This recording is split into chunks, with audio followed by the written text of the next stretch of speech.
Hi, I'm Stuart from Stuart's Gardens, and it's the middle of winter. It's extremely cold. As you can see, Lulu has got her jacket on, and the two of us are wrapped up against the winter cold. If we look over there, you can hear a waterfall, and if you look just down there, you may be able to see it. But up between the front rocks and the back rocks, there's water flowing down in a huge waterfall. This is Simonstown Bay, and my garden overlooks this. The bay, the house is in front of the garden, so you can't see that part of the bay, but this is where I am in midwinter. And what I've decided to do is I've decided that it's now time to start winter planting. And Emmanuel and I, you know Emmanuel very well. There's Emmanuel. Hello, how are you?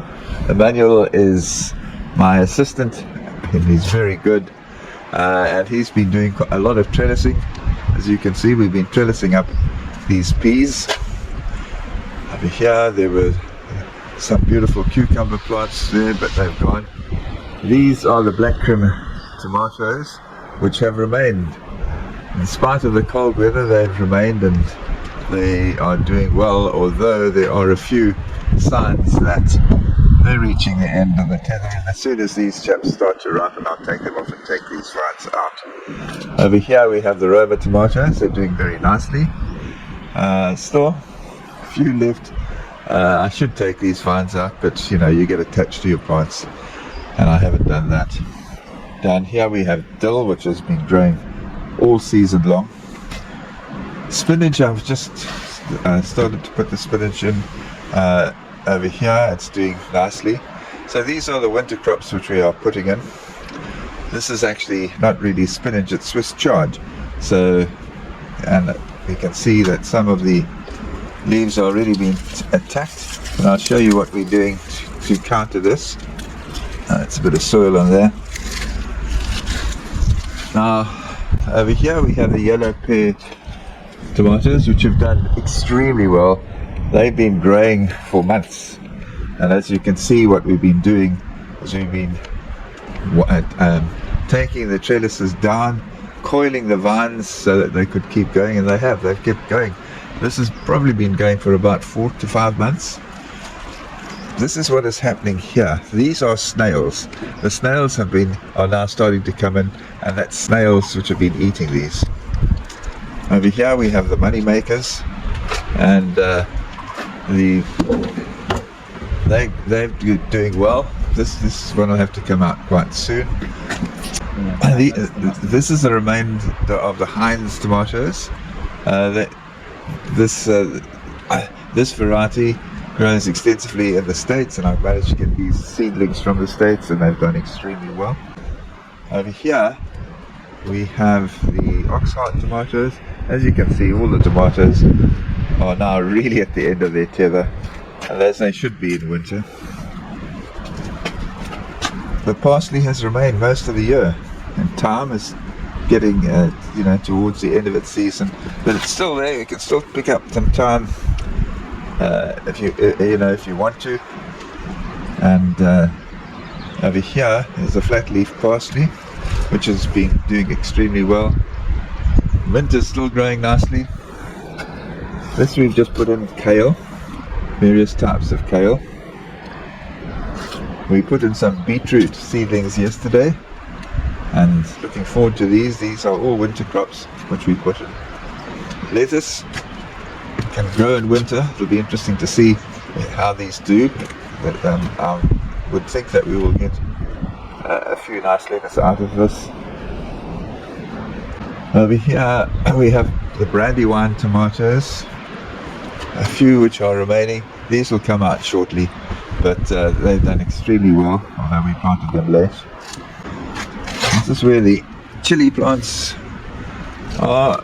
Over here we have the jalapeno chilies, which are overripe. I've just left them, and there are one or two new ones, which is what they should. You should take them off at about that stage. And at the back we have peppers. There's a yellow pepper that's just remaining. So these are all the end of the season plants. Here we have peppers. There's a yellow pepper that's just remaining. So these are all the end of the season plants. Here we have Tabasco chilies. Very, very hot. I've actually pickled them and I find them too hot for me, but others might like them, and they're the cherry tomatoes. So this is a mixture of the end of summer plants which have lasted right until midwinter, and the planting of new winter plants which I'm sure will do well provided it doesn't get super cold. But remember, on the west coast of Africa we have a little bit of frost, but not too much, and we certainly don't have snow. But what Emmanuel's going to do is he is going to do what we need to do in order to stop these pests from getting onto these winter plants, particularly peas. And what do you have here, Emmanuel? I've got a sprayer, and we have mixed neem oil, right, at a rate of 10:1 liter. 10 uses to 1 liter. Why, these are mainly aphids? Yes, mainly aphids, mainly snails. They will get rid of all that using the neem. And while we're talking about snails, over here you can see snails. They're just starting to come out. No, there's a snail coming. I'm going to get rid of him soon. What is going to happen in the next few months is that the snails are going to start hatching, and they'll come and they'll be hiding in little places like this. What I've found over the years is if I get them and destroy them, very soon I get rid of the crop of snails. My tip to you gardeners is see the snails early in the season and remove them, and you'll be surprised. Your snail problem will disappear. Anyway, let's see what Emmanuel's going to do. He's now spraying the peas and Swiss chard with neem oil.